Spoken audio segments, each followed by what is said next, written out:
और इस बीच बड़ी खबर दिल्ली से। दिल्ली में आईएसआई के जासूसी नेटवर्क का पर्दाफाश हुआ है। पुलिस ने जासूस एक दंपत्ति को गिरफ्तार किया है। साहिल और उसकी पत्नी समीरा गिरफ्तार किए गए। 2024 से पाक एजेंट को गोपनीय जानकारियां दे रखा था। ये दंपत्ति दोनों आरोपी सैन्य ठिकानों की रेकी करते थे और सीक्रेट इंफॉर्मेशन साझा क्या करते थे। दिल्ली पुलिस स्पेशल सेल ने अरेस्ट किया और इसके बाद बड़ी कामयाबी भी मिलती हुई नजर आ रही है। सुनवाते हैं डीसीपी दिल्ली ने इसको लेकर क्या कुछ कहा है। Delhi police special cell northern range ने सराय काले खान से एक कपल को अरेस्ट किया, साहिल और उसके वाइफ, जो दिल्ली से सिम कार्ड्स खरीद के पाकिस्तान वाया दुबई भेजा गया था। इस सिम कार्ड को पाकिस्तान बॉर्डर से एक्टिवेट करके व्हाट्सएप रजिस्टर करके वहाँ से कुछ इंडियंस को और खासकर आर्मी पर्सनल इन लोगों को अप्रोच कर रहे थे एंड इनको आइडेंटिफाई करके हमने अरेस्ट किया है और इस कपल से मोबाइल फ़ोन सीज किया था, जिसमें इंपॉर्टेंट एविडेंशियरी वैल्यू हमें मिला है। इसका आगे इन्वेस्टिगेशन और इसका फर्दर कॉन्टैक्ट्स को हम इंट्रोगेट करें। पाकिस्तानी आईएसआई की बड़ी साजिश यहां पर विफल हुई है, नाकाम हुई है। आरोपियों की क्राइम कुंडली भी अब आपको बता देते हैं। साहिल 25 वर्ष का है, सराय काले खां दिल्ली का निवासी, इग्नू से स्नातक के बाद एक वकील के साथ कार्यरत था। इसके अलावा आपको बता दें जून 2025 में नौकरी छोड़ने के बाद बेरोजगार था। बेरोजगार होने की वजह से बताया गया कि इसमें संलिप्त होता चला गया। समीरा 21 वर्ष की और शकरपुर दिल्ली की निवासी है और इसके साथ साथ स्नातक करने के बाद नोएडा के एक कॉल सेंटर में कार्यरत थी। दोनों ही इस क्राइम प्लान में साथ थे और दुबई के रास्ते पाकिस्तान भेजे गए थे।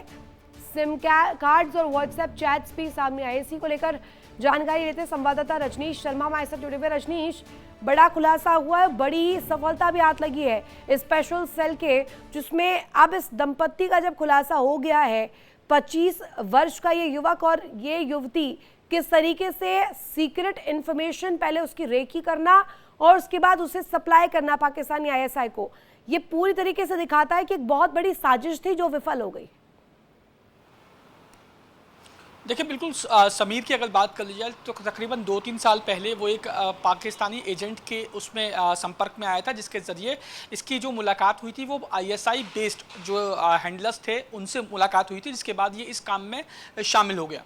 अगर बात की जाए इस समीर की अगर बात कर ली जाए तो दोनों लोगों को सराय काले खां से अरेस्ट किया गया था और जब इनको डिटेन किया गया, इनसे पूछताछ की गई तो ये पता चला कि 2024 और 2025 में इन्होंने 8 सिम कार्ड खरीदे थे। पहले उनको दुबई भेजा और दुबई के बाद उनको पाकिस्तान भेजा गया।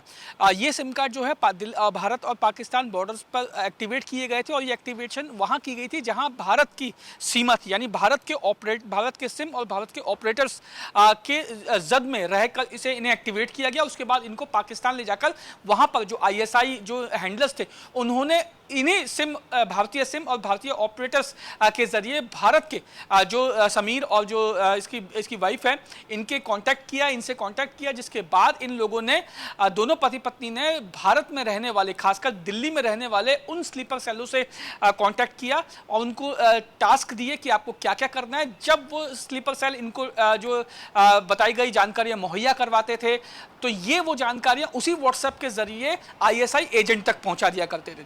अब दिल्ली पुलिस की स्पेशल सेल ने दोनों को पकड़ लिया है, दोनों से पूछताछ की जा रही है, मोबाइल जब्त किए हैं और उस मोबाइल से ना सिर्फ आईएसआई एजेंट्स के साथ जो चैट की गई है वो बरामद हुई है, इसके अलावा कैंटोनमेंट के जो इलाके हैं, चाहे वो दिल्ली के हों या किसी भी दूसरे राज्य के हों जो भारत में हैं, उनकी तस्वीरें और उनकी जानकारियां इन्होंने इन्हीं सिम के माध्यम से आईएसआई एजेंट तक पहुंचाई थी। और जो ये 8 सिम थे जो 2024 और 25 में इन्होंने दुबई के जरिए पाकिस्तान पहुंचाए थे, इसकी एवज में इनको 30,000 रुपए भी मिले थे। तो ये तमाम ऐसी चीजें हैं जिनको लेकर अब दिल्ली पुलिस की स्पेशल सेल इनको इंटेरोगेट कर रही है और दिल्ली पुलिस की स्पेशल सेल का कहना है कि इंटेरोगेशन के बाद कई अहम जानकारियां न सिर्फ हाथ लगेंगी बल्कि कई और लोगों की गिरफ्तारियां हो सकती हैं। ठीक है, बहुत शुक्रिया आपका तमाम जानकारी साझा करने के लिए। और इस बीच बड़ी खबर रुद्रपुर से आपको बता दें, जुलूस के दौरान मौलाना का भड़काऊ बयान सामने आया है। मिलाद के जुलूस में धामी सरकार को धमकी दी है बाकायदे। मुफ्ती मुजीब ने धामी सरकार की कार्रवाई पर आपत्ति जाहिर की है। अवैध मदरसों पर कार्यक्रम को लेकर धमकी दी है। अवैध मदरसे बंद किए तो देख लेना क्या हाल करेंगे। ये किसी की सुनने वाले नहीं है। मुफ्ती मुजीब। बीजेपी विधायक शिव अरोड़ा ने पलटवार इस पर दिया है और उत्तराखंड में तुष्टीकरण किसी भी प्रकार से नहीं चलेगी, इस बात को शिव अरोड़ा ने रखा है। यहाँ पूरी तरीके से इस पूरी बयान पर, इस विवादित टिप्पणी पर पलटवार देते हुए इस राय को रखा कि किसी भी प्रकार से तुष्टीकरण की ये नीति यहाँ नहीं चलेगी, अवैध मदरसों पर कार्रवाई जारी रहेगी। क्या कुछ कहा गया, सुनवा देते हैं जल्दी से। और याद रखना, अगर मदरसे बंद कर दिए तो फिर देखना आप ये मुसलमान क्या हाल करेंगे।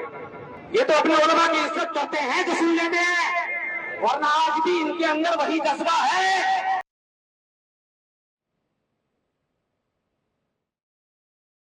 कल बाराबाद पर रुद्रपुर के त्रिशूल चौक पर कुछ कठमुल्ले ये धमकाते हैं कि मुसलमान क्या हाल करेंगे अगर मदरसे बंद कर दिए गए। तो ये जितने अवैध मदरसे हैं जिनमें आतंकवादी और दंगाई पैदा होते हैं वह बंद ही नहीं होंगे, नेस्तनाबूद होंगे। ये पुष्कर सिंह धामी की सरकार है, यहाँ पर दंगाइयों और आतंकवादियों को पैदा करने वाले मदरसों की कोई जगह नहीं।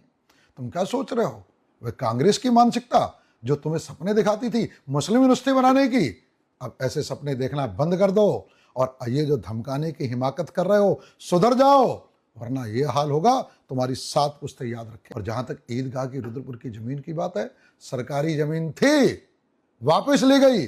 दुनिया की कोई ताकत उस जमीन को तुम्हें वापस दिलवा नहीं सकती।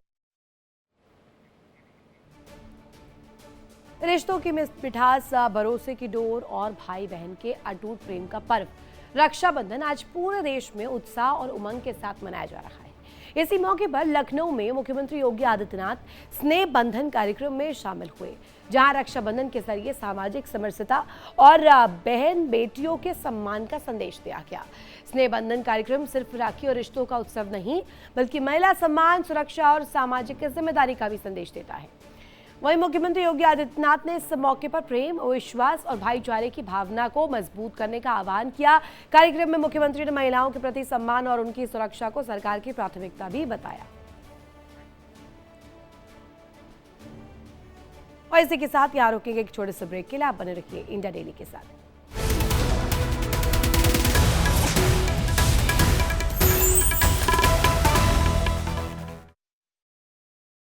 देखिए इंडिया डेली 24/7 अब आपके स्मार्ट टीवी पर। इंडिया डेली मौजूद है सभी डिजिटल प्लेटफॉर्म पर लाइव और लगातार। इंडिया डेली 24/7 हर दिन राष्ट्र को समर्पित।